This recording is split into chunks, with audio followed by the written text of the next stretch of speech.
Okay, back from a little recess. Let's move to item 7B2, discussion of possible action including adoption of a resolution approving and executing DOT agreement number 08-0078, amendment number 3 of the Board of Supervisors agreement 00-040 among the cities of Fort Bragg, Willits County, and Mendocino, and Solid Waste Willits Incorporated, implementing a $4.43 per ton fuel surcharge. Thanks. I recommend approval. So moved. To the board. Discussion? Okay. To the public. Members of the public wishing to speak to this amendment per ton fuel surcharge. Seeing no one come before us. We've all read our agenda packets, I'm sure. And there is a motion before us. Do we hear a second for approval of item 7B2? Second. Second. Okay. Discussion to the motion. Hearing none. Call for the vote. All those in favor of the action signify by saying aye. Aye. Passed unanimously with Supervisor Pitch's absence on prearrangement.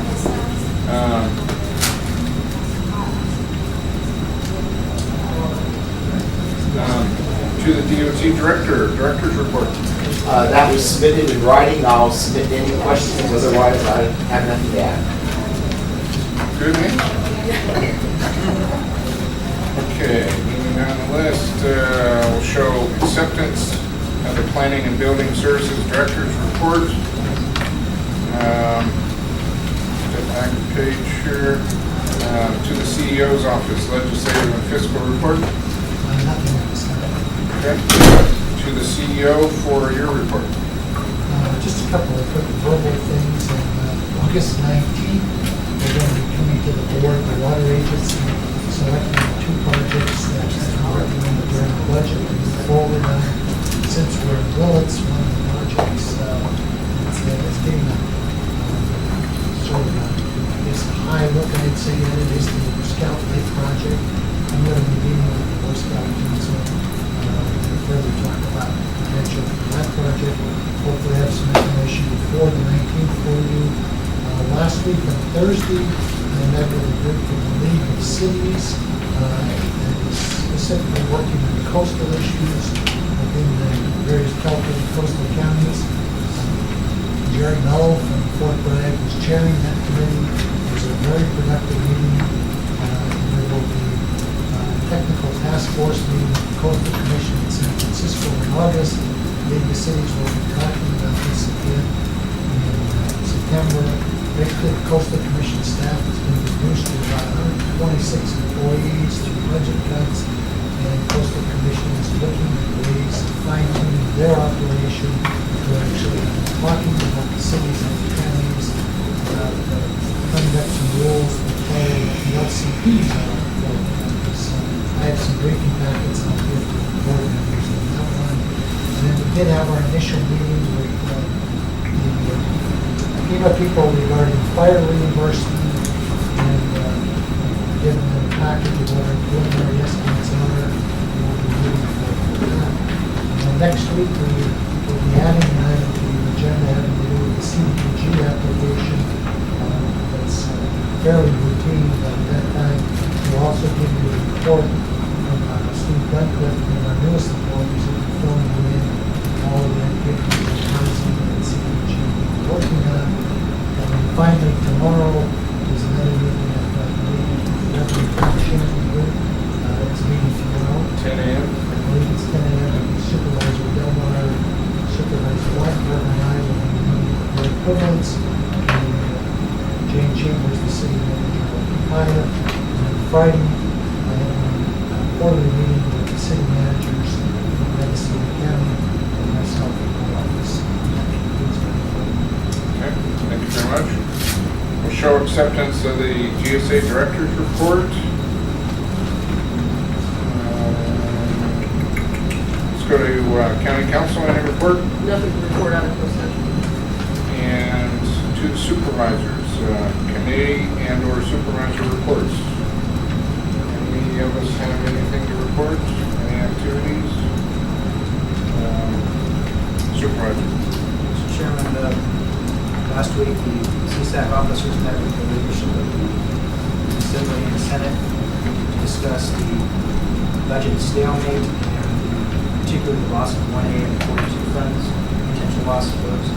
We emphasized with the Big Four and the member for their chiefs of staff how detrimental that would be to county government, local governments if those funds were taken away to balance the budget. And as we've discussed many times before, it's just postponing the pain and it's not getting the state in any better shape. It's just inflicting more damage upon local governments. We made a point of discussing, particularly in terms of Prop 42, that those funds are used for our operations and maintenance of our road department, not project funds. There was a thought that funds that were available for Prop 1B, they can be freed up sooner, but those are more as project funds and those don't fill deposits. So hopefully as we continue to monitor this situation and talk with staffs, our executive director of CSAC, the governor, and the governor's chief of staff yesterday, and once again reiterated the positions on 1A and 42.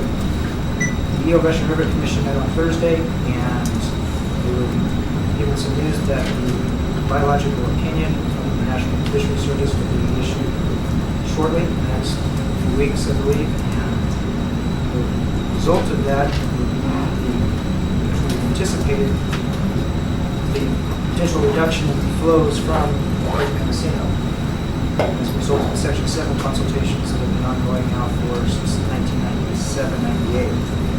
The kicker here that was news to us is what we thought would be a multi-year process to make those changes to Decision 1610 is now potentially be implemented immediately on federal order. So that's going to be an interesting legal process as well as a public process. We'll wait and see how that comes out in the list of opinion.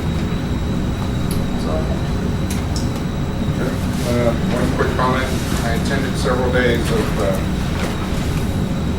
festive activities at Reggae Rising this weekend, and it's quite a well-organized event, quite colorful in many different aspects, and but it is well-run. It provides, I believe, funding of up to 1/3 of the annual income for over 100 nonprofit organizations in a 4-day period. So 13,000 attendees, 3,000 volunteers. Again, quite colorful, bringing together in northern Mendocino County and southern Humboldt. I would recommend everybody ought to try it at least once. So with that, we do have one final item of business to bring up, and maybe if I may take the opportunity to suggest we just continue this to the next meeting, and that is consent item 5.6. Supervisor Pinches pulled that from consideration. He did have a prior very personal commitment today, and he couldn't remain after lunch. So if the board may grant me the ability to do that, we'll just pull that over to the next meeting. Is there any problem with that from board members? Okay, seeing none, so ordered by the chair. And Just Mr. Chairman, you have had staff from GSA here all day. well, it's not like that government.